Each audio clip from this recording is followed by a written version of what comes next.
For today's video mga kapares, isa na namang refreshing na pananghalian ang lulutuin natin ngayon. At kung ikaw ay isa sa mga mahilig kumain ng gulay, ay eto, baka magkaroon ka ng idea. Syempre napakabilis lang din naman itong lutuin mga kapares at marami ka namang pagpipilian na gulay. At hindi mo na rin kailangang maggisa dito. At syempre yung isasahog natin dito ay natira nating pork belly. At pwede rin naman tayo magsahog dyan ng pritong isda kung gusto nyo mga kapares. Kaya simulan na natin sa kaserola na may tubig yung ating mga aromatics, luya, sibuyas, pati na rin yung kamatis. Saka natin timplahan yan ng ating bagoong at pagkatapos lagay na natin yung mga gulay natin.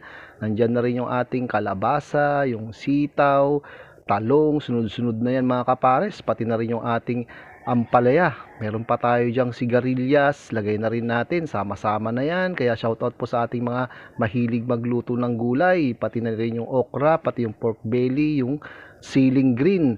At saka naman natin yan lagyan ng kaunting bechin, optional lang yun mga kapares. At saka naman natin yan tatakpan at pagkakulo mga kapares ay dito na natin halu-haluin yan para maging pantay ang ating pagkaluto. At pagkatapos saka na natin ilagay yung ating bulaklak ng kalabasa at hayaan lang din natin yan ng 2 minuto.